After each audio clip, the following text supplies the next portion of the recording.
Bahwa Milan menang lawan Inter, Ibrahimovic justru ngamuk-ngamuk. Ignacio Abate mengungkapkan Zlatan Ibrahimovic malah ngamuk-ngamuk usai membawa Rossoneri menang atas Inter Milan. Ibrahimovic menjadi starter saat Milan bermain melawan Inter di Derby della Madonnina. Giuseppe Meazza, pemain asal Swedia itu tampil garang. Ia berhasil mencetak 2 gol di pertandingan tersebut hanya dalam tempo 16 menit sejak kick-off. Pada akhirnya Milan berhasil menang 2-1 atas Inter. Itu adalah kemenangan yang besar, sebab sudah lama Milan tak pernah menang atas Inter. Namun usai pertandingan, Zlatan Ibrahimovic justru mengamuk. Hal tersebut diungkapkan oleh Ignacio Abate.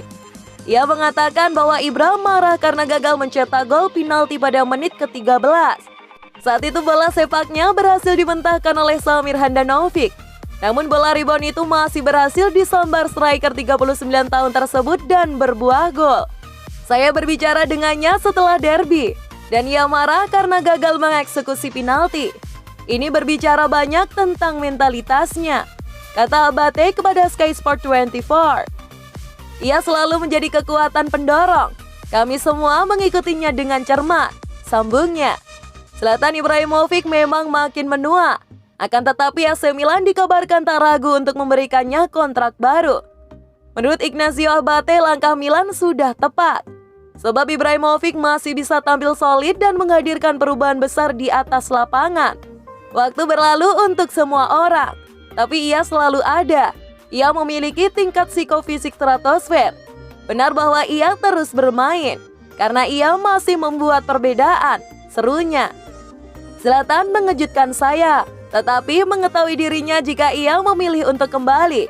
Itu karena ia yakin ia bisa membawa penampilan ini, pungkas Abate. Musim ini Zlatan Ibrahimovic telah bermain sebanyak 4 kali bagi AC Milan, dan ia mencetak 5 gol.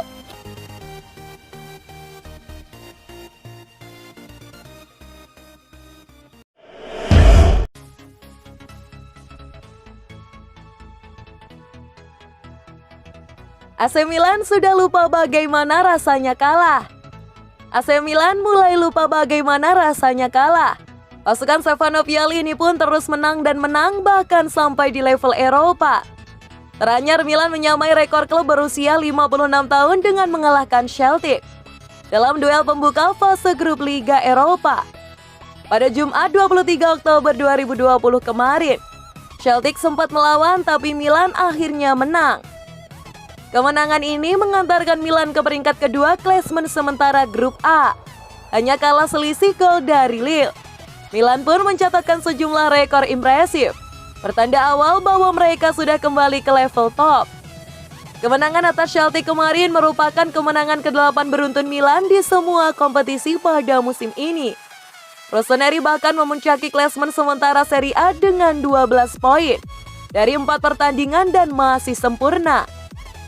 Lalu jika ditarik mundur sampai musim lalu, Milan ternyata merangkai laju impresif tanpa kekalahan dalam 21 pertandingan beruntun. Skuad Milan pun tampak mulai matang di bawah bimbingan Pioli.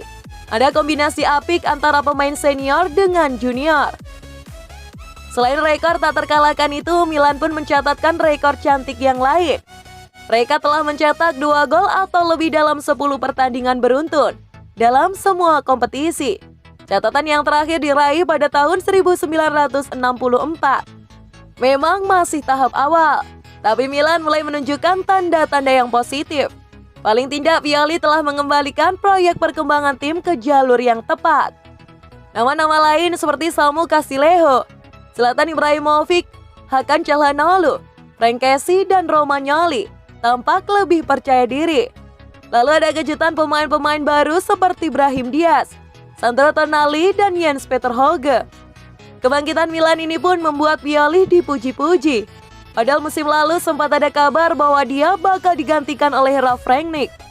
Kini Milannya Pioli tampak memuaskan dan siap bersaing meraih trofi. Lalu soal laju tak terkalahkan itu baginya tidak ada rahasia besar yang perlu disembunyikan. Rahasianya, kami semua bekerja dalam satu tujuan. Klub, staf teknis, para pemain, kami semua merasa terlibat, ujar Pioli. Rahasianya ada pada kerja keras. pengorbanan dan hasrat untuk berkembang. Tutupnya.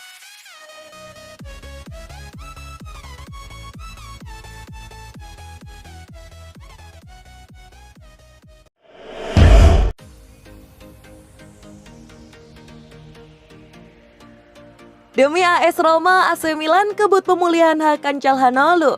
AC Milan akan menjamu AS Roma pada pekan kelima Serie A 2020-2021 pada Selasa 27 Oktober 2020.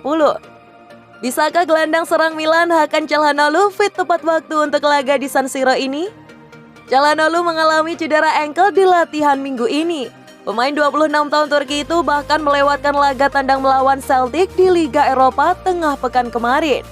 Menurut Sky Sport Italia, Selasa lalu Calhanoglu kemungkinan harus menepi sekitar 10 hari. Dengan kata lain, dia belum bakal fit saat Milan menghadapi Roma. Namun Milan mengharapkan sebuah keajaiban.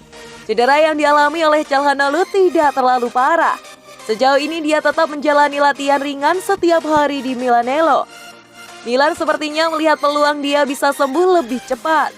Milan pun berusaha mengebut proses pemulihan Calhanoglu supaya dia bisa fit tepat waktu untuk laga kontra Roma. Ini wajar, pasalnya Calhanoglu memang seorang pemain yang penting untuk Milan. Musim ini dia sudah menyumbangkan 1 assist dalam 3 penampilan di Serie A. Dia juga mengukir 4 gol dalam 3 penampilan di babak kualifikasi Liga Eropa.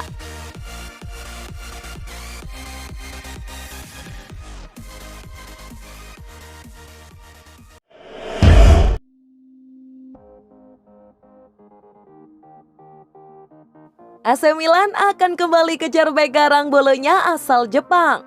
Setelah gagal membawa bek Bolonya Takehiro Tomiyasu ke San Siro pada bursa transfer musim panas lalu, AC Milan akan mencoba kembali di Januari nanti.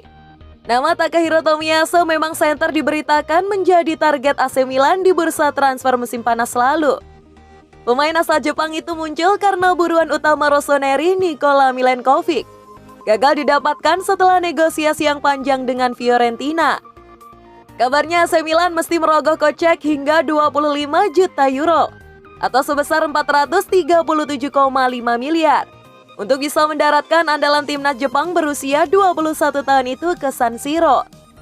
Nominal yang terbilang murah dan jauh lebih terjangkau daripada bandrol transfer yang disematkan oleh Fiorentina kepada Milenkovic dengan harga 50 juta euro atau sekitar 869 miliar. Namun hingga bursa transfer musim panas ditutup, AC Milan belum bisa mendapatkan tanda tangan Tomiyasu. Alatnya negosiasi dengan Bolonya membuat klub asuhan Stefano Pioli harus menunda keinginannya. Ini dilansir dari Tutto Mercato Web, Paolo Maldini dan Ricky Massara selaku direktur dari AC Milan dikabarkan akan mencoba kembali untuk membujuk Bolonya agar melepas Tomiyasu di bursa transfer Januari mendatang.